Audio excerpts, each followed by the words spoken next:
Call the meeting to order. Meeting of the Borough Council. Let me have a statement of compliance, Open Public Meetings Act, please. Yes. Okay. In compliance with the Open Public Meetings Act, adequate notice of this meeting of the council was provided by transmitting a copy of the meeting notice to the Madison Eagle and the Morris County Daily Record, posting a copy on the bulletin board at the main entrance of Borough Hall, and filing a copy in the office of the clerk, all on January 5th and May 9th, 2012. Copies of said notice were made available to members of the general public. All right. Let it be noted that this was an advertised hearing for both the council and the Board of Education. There may be a quorum of the Board of Ed, but tonight there will be no action and no discussion taken on this topic. There will be questions, what we're calling Pilot and Redevelopment 101, so we get a good educational basis as we move forward. So we will not go through the full procedure with the Board of Education, but please note that we do have our Board of Ed President Lisa Ellis, Vice President Pat Rowe, members Linda Gilbert, and Dave Arthur. And Gary Lee. Thank you. And we will hold off on the pledge until our usual 8 o'clock time. Roll call for the council, please. Mayor Conley? Here. Mrs. Tsukamoto? Here. Dr. Esposito? Here. Mr. Links? Here. Mr. Catalanello is absent. Mr. Landrigan? Here. Mrs. Vitale? Here. Yes, Rob Catanello is absent and excused. All right, agenda review, we'll go through for the council, a full agenda review later on, so we'll just go right to our topic. Council members, you're welcome to move into a better angle. You don't have to stick with the cheap seats, so you can get a little handoff. I think I'll move down also, and we'll hand it off to our presenters.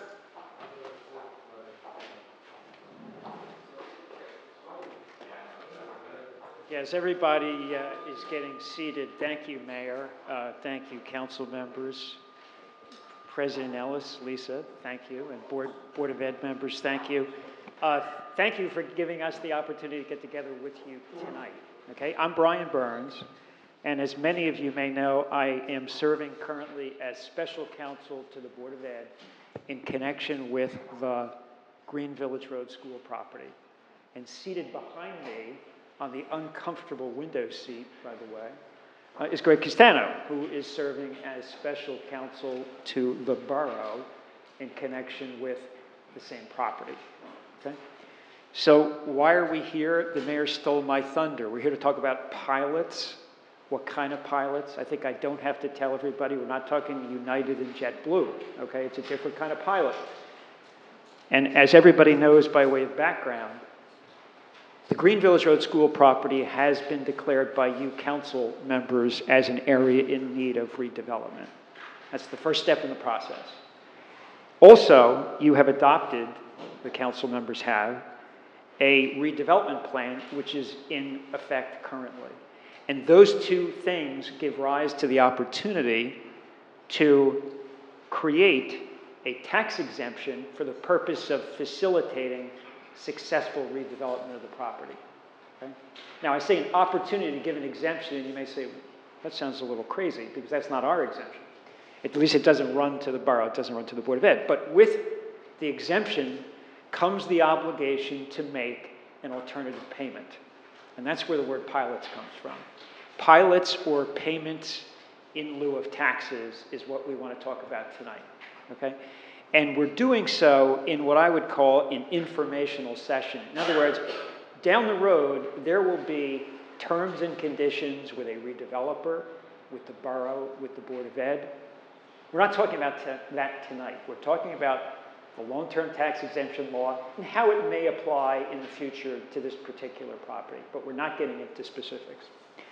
And to help us do that, Mr. Castano here, I made it clear to him he was carrying the ball. He's doing all the clicking, and he's going to take us through each of the slides in the presentation. But we've collaborated on it, and with that background, I'd like to have Greg come up. And Greg, I'm going to pass the baton to you.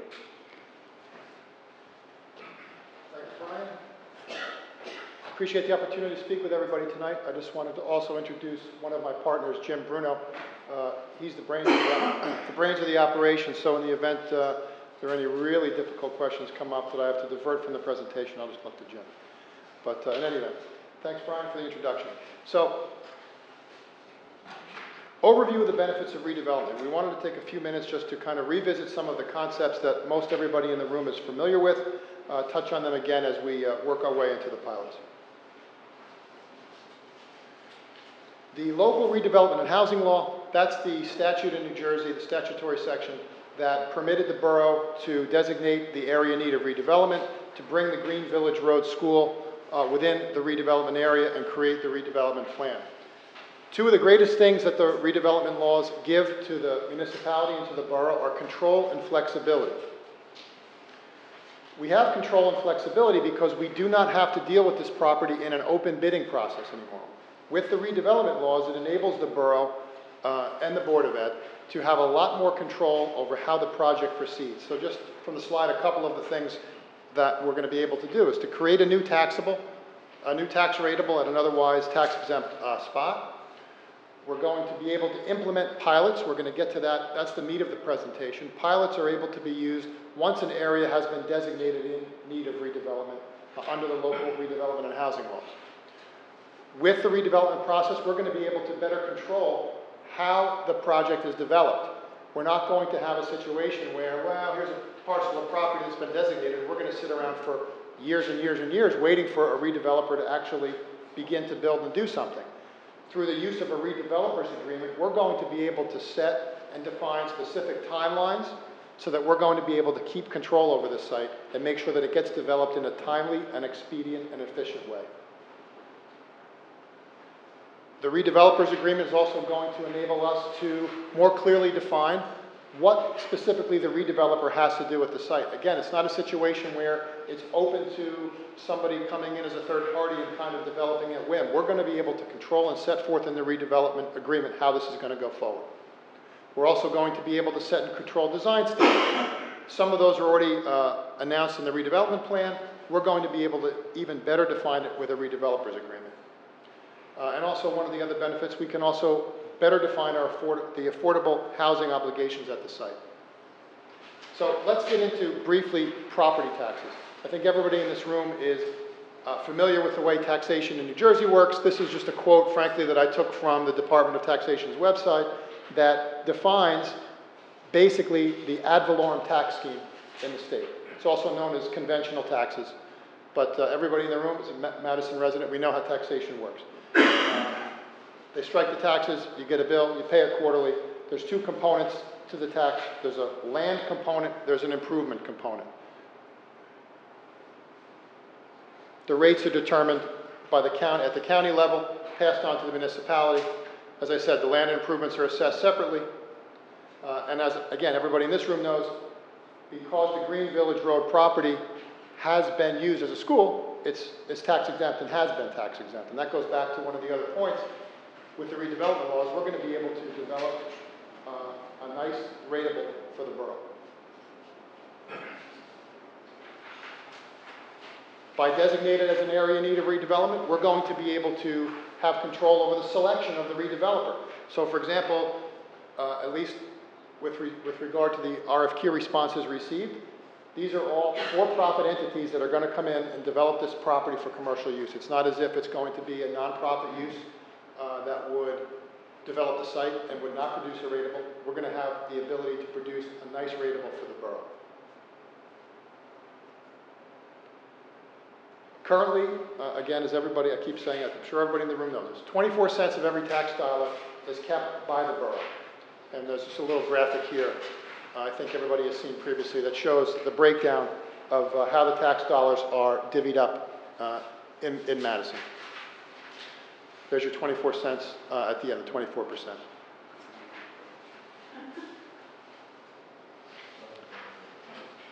So this brings us to the concept of the payments in lieu of taxes.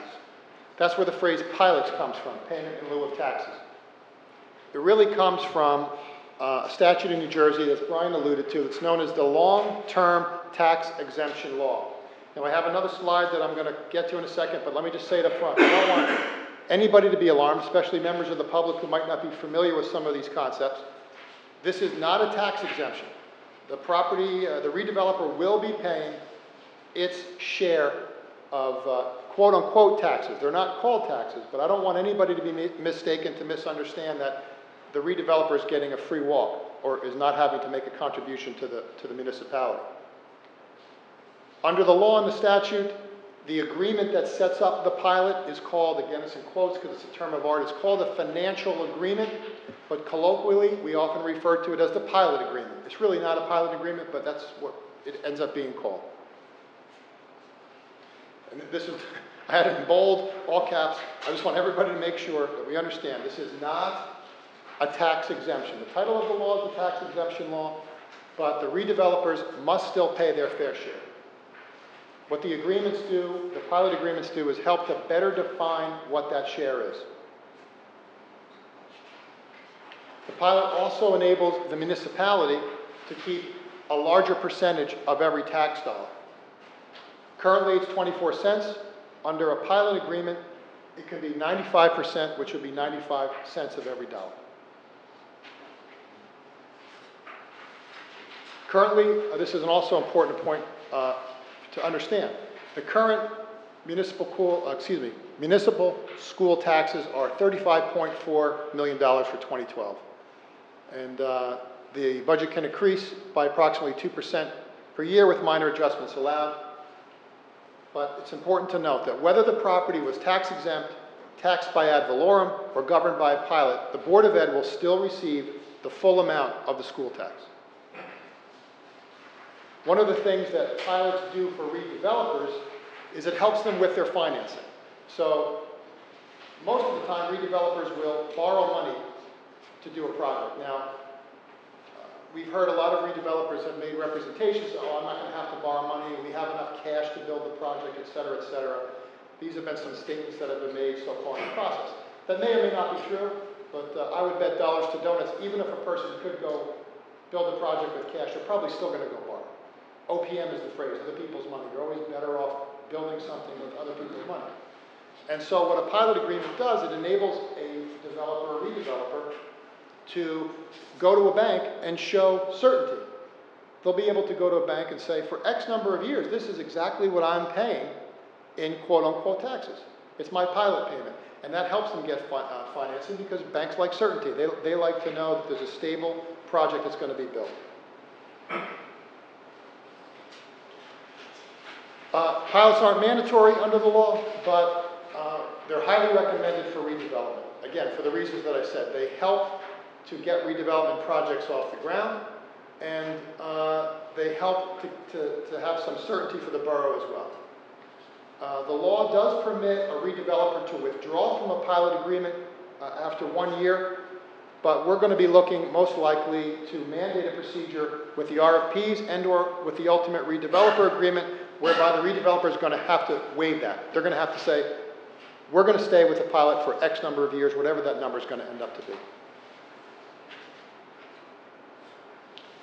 As I mentioned before, the word is taxes in quotes because it's not really a tax. And under the statute, these are just some terms of art. In case, just for your own interest, it's called an annual service charge. I mean, it's essentially the tax, but under the tax exemption law, it's called the annual service charge.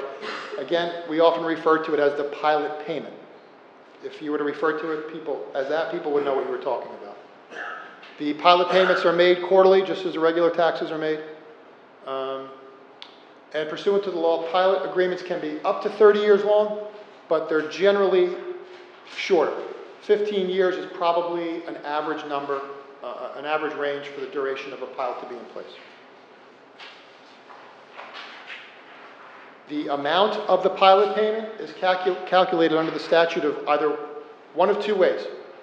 Either as a percentage of the project's annual gross revenue, and the statute mandates that it has to be at least 10% of the annual gross revenue. I've seen in our practice, I think as high as 18%, Jim? As high as 18%. We've never seen it any higher than that. That doesn't mean that they can't be higher than that, but in practice, between 10 and 18% is probably a fair range. Or you could use a calculation of 2% of the total project cost. Usually, we find that annual gross revenue is what's used under the statute. If and when that's used, it imposes on the redeveloper the obligation to provide the borough with an annual audit. Obviously, we have to figure out how they calculated their annual gross revenue, so they have to provide us every year with an audit of what that is. It's calculated from there. Residential projects, like the one we're going to be building in Green Village Road School, also have additional supervision from the Department of Community Affairs, certain reporting requirements and things like that. The pilot agreement also enables the borough to charge other miscellaneous fees to a redeveloper, things like an annual administrative fee, an affordable housing fee, and other miscellaneous fees in the statute. Won't bore you with all of those.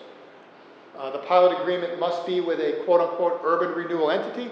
So, interestingly enough, the redeveloper will actually have to be called, Greg Castano, Urban Renewal Entity LLC, whoever it's going to be. They have to use those terms. It's a quirk in the law that requires it.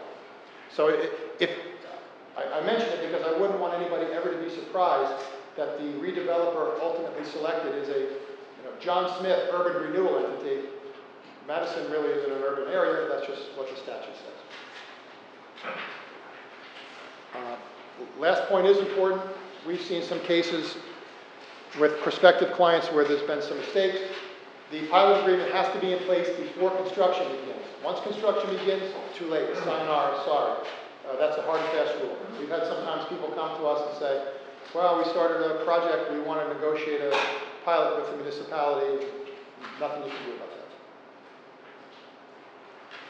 I think this is the last slide. Yeah, so the procedure is, it's two-step. There's a resolution and an ordinance. So there's an application procedure by the redeveloper to have a pilot in place.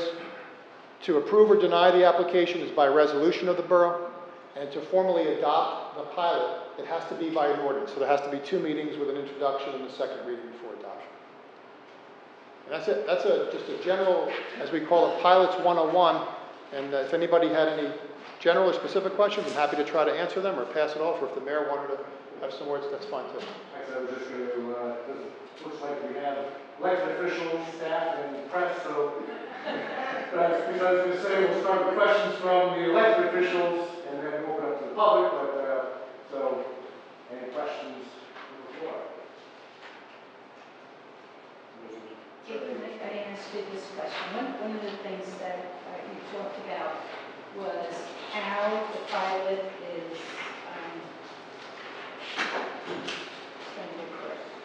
so the gross revenue, or 2%. In your, I know you guys have a lot of experience with this. Do you make a recommendation? Robert, did you pick that up as far without the microphone? Okay. Well, that would generally end up being a negotiation point, Councilwoman. So as far as the legal advisors, we wouldn't necessarily have a recommendation, certainly not at this point, not at the get-go. If and when we got into the negotiations and if anybody asked our opinion, we'd be happy to give it. But it's one of just many moving parts in the process, so it would be very hard as we sit here today or even in the near future to say we want a 17.5% pilot, because we would just be picking out of the air. There's so many other moving parts that would have to be considered in the process, and obviously everybody here is certainly more than well educated enough to be able to go through that process. But you have the experience of doing both. Right. Oh, 100%, 100%, yeah. And as a general rule, for rental projects, for rentals, we use the gross revenue, percentage of gross revenue. The 2% of project cost is normally used for projects, like for example, where you have a company coming in, it's not renting it, they're buying it, you're using it for its own purpose, and there's no rental stream to base it on. So you do it for project cost, or you do it for an unusual project that someone's just stadium is an example where there's really no revenue that you can wrap your hands around in any reasonable way, so we do it based on project cost. But typically, most rental projects, and this would be a rental project, would be done based on percentage of gross revenue. I have a couple of questions. Now, pilot is initial payment, is a fixed payment over X number of years based upon the assumed rental cost. So whatever, or assumed revenue. So for instance, what we assume or estimate the revenue will be over, let's say 15 years, that's locked in for 15 years? Or can that be adjusted yearly? Okay, and we didn't include it in the slide because there's a lot of variations. But under the law, the minimum period of time, the first phase of the project has to be 6 years. Okay. It could be as high as 15 years, but you can adjust in between 6, 15, or 6 and 30, in the matter, depending on what the total length of the pilot is that you're going to do. So let's assume it was a 6-year pilot, just to take a time. Okay. Within those 6 years, that dollar amount every year is fixed? Yes, with this one caveat. See, what normally happens is, as the slide shows, the developer gives us an application. They'll project their annual gross revenue, and from that we'll project the proposed pilot payment. And we'll put in the agreement an actual number, but with the caveat that says that if your actual gross revenue falls below that, it's going to be the greater. We always have to meet that statutory minimum of 10%. So as years go, if rents go up or down, that adjusts, that adjusted based on the percentage of the project. So bottom line, first year you'll have a fixed number, but then after that you'll have to look at what the actual revenues are. Because what I'm thinking in my mind is, let's say, in lieu of taxes now, if real property starts to come back and property values start to go up, at what point is it more advantageous for the borough, I'll say right now, to charge real property taxes versus time? I think we're getting into what the numbers would be, but I think that what we're going to try to do in the pilot agreement, and we have to negotiate with the redeveloper, is try to set that pilot payment as close to what the real taxes would be anyway. The advantage is, again, for the redeveloper, knowing that he has some certainty, as opposed to just a tax rate that might go up or down dramatically. For the municipality, I mean, the one who, I don't want to say gets hurt, but the one who takes the hit on this is really the county, because the county share goes down. They're showing the slide, the county gets 14% of regular taxes. They would only get 5% of the pilot payment. So if we set the pilot payment close to what the taxes would be, developers paying almost the same thing, but what's uncertainty, the town's keeping more of it, and the county gets less. Now, I know Greg's a Madison resident, and I'm a Montville resident, so I would say, well, who's going to complain? Well, maybe some other people, other towns. And the county might complain, saying I'm not getting my fair share of taxes from this, but one, it's done all the time, and two, right now the county's getting nothing from the property, so 5% is more than they would have received anyway, so the redevelopment is actually giving them a little more money. I don't know if that answers the question. But rather, it's the real benefit to the borrowers. We get a big percentage of it, because the current scheme, most of the London tax does, so the county, here we keep 95%. Yeah, the current scheme. So that's not bad, even if values go way up. The fact that we keep a bigger share means that's a benefit to the borrower. That's correct. So is there a formula for what, how the county is decreased? The county only gets 5%, whatever we put. 5%. 5%. So when it comes in quarterly, 5% is the number. Turns into 5%. Correct. Jim? Are there any issues with enforcement and collection in the pilot? I mean, obviously, as a warrant, a lien can be placed on the property. How does enforcement work with the pilot? In our agreements, we make it, well, first of all, the statute says it's paid like real estate taxes, it's treated like real estate taxes. But in our agreement, just to show it up, we do say that the pilot agreement is a lien on the property, failure to make payments results in the lien enforceable the same way. Now, again, the pilot agreement, the good thing that you can do, and it's subject to negotiation, real estate taxes are strictly the obligation of the property owner. You have absolutely no right to go against the owner of the property personally, not personally, but you can't sue the owner for money. All you can do is take the property back. In a redevelopment agreement, if you can negotiate in some guarantees and the like, then you have a second option besides just foreclosing to pursue non-payment. Right? Is the developer preempted from filing a tax appeal during the term of the financial agreement?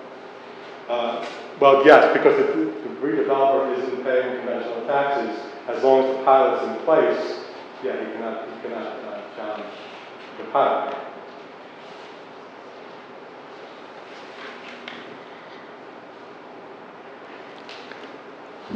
Any other questions or questions from the press? Yes.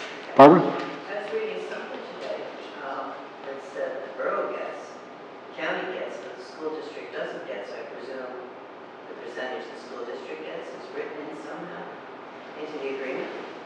Let me speak for that, and I'm going to keep this very general, but one of the items that we didn't touch on is what's the benefit to the Board of Ed? There's actually two, okay? One is that in most cases, a developer will not enter into a pilot agreement unless it's to his long-term financial benefit. So guess what? He's willing to pay more for the property, okay? So the pilot makes the property of the Board of Ed potentially more valuable. And again, we're talking in general, okay? But the second benefit is that the statute, while the statute doesn't require it, it doesn't forbid it. So the opportunity for sharing of pilot payments exists, okay? But it's a matter of being negotiated between the parties based on a whole set of circumstances, none of which we're going to get into tonight, okay? So the door is not closed on the Board of Ed, nor has the Borough Council opened it twice and made it wide open. It's a matter of it being worked out between the two.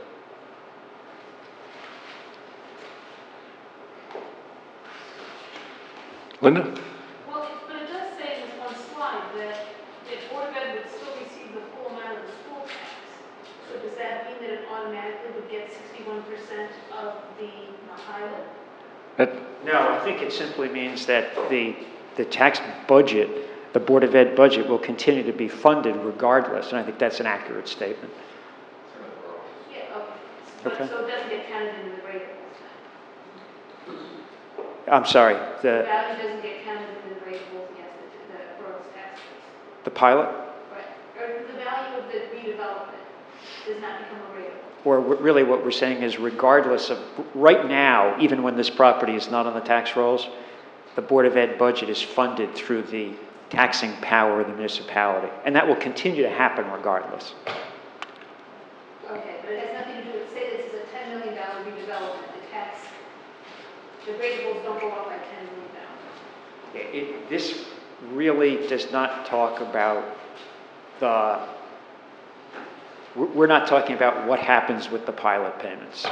We're not talking about that. But I think the question is, as far as calculation purposes, it would not be part of the ratables. I think as the borough right now is going through a reevaluation period, they will look at tax-exempt property, assign a value, but then that will be noted as exempt and ignored in the calculation of the rateable base. Is that? Sounds good enough. Yeah.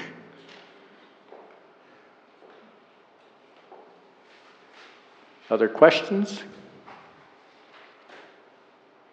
Since this was Pilot 101, the final exam will be in a week, and I expect, no, sorry.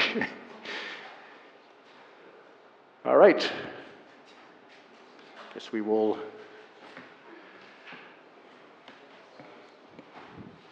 adjourn this section of the meeting at this point. Thanks, everybody. There will, by the way, be a Pilot 102, but we'll stay tuned for when we'll be offering that. Thank you very much, everybody. But I want to thank this team. It was very helpful. It's a brave new world for the borough and the Board of Education as we go into redevelopment. And this may not be unique, but we don't know of any other school property in the state right now. At least we haven't been able to find one that has been a redevelopment zone. So this seems to be a brave new world, as I said. So this is helpful as we go through this process.